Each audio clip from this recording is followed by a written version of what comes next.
Wow. I was just watching the news and things sure seem to be getting more intense these days. There's all kinds of protests and rallies that have been happening. Yeah, it's a real mixed bag. I'm sure there's a lot of good coming from some of the protests happening, but some just go too far. I saw a video, for example, where Black Lives Matter protesters at an anti-Trump event blocked an ambulance that needed to get by and had its emergency lights and siren on. Hmm, I don't think you can really criticize that with any authority, though. A large portion of the Black Lives Matter movement is made up of African Americans, and since you aren't black, you can't understand their experiences or the oppression they face.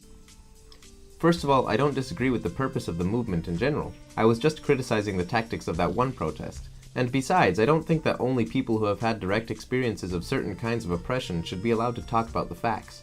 Personal experiences could be one important facet in an argument, but we can also use research, statistics, and just common sense to talk about many issues.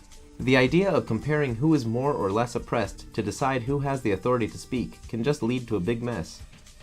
The Oppression Olympics isn't worth playing in because then it makes it seem like the contest is worth having. Just because you are not oppressed in the same way as many other people doesn't mean you aren't allowed to talk on a certain subject, as long as your arguments are solid, logically thought out, and are based on facts.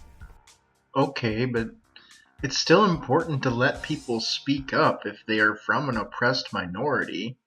For example, Caitlyn Jenner has helped make great strides for the transgender community since she is a high profile example of someone who's experienced what it's like to go through life that way.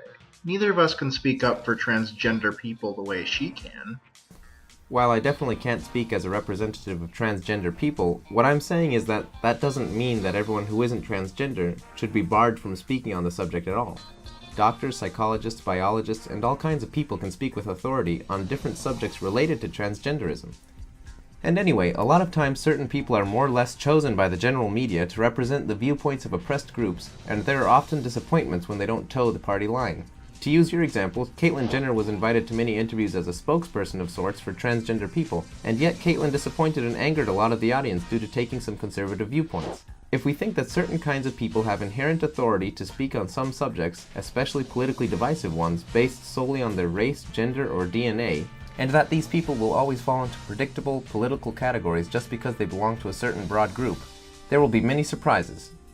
It shouldn't need to be said, but when your race or sexuality is assumed to be inextricably linked to a certain political position, isn't that kind of prejudice? A kind of unfair stereotype? There are all kinds of people that have nuanced or complex viewpoints all across the political spectrum. There are black Republicans, gay conservatives, and even Latinos who support Trump for president. People can think through these things for themselves and come to different conclusions based on the arguments from both sides.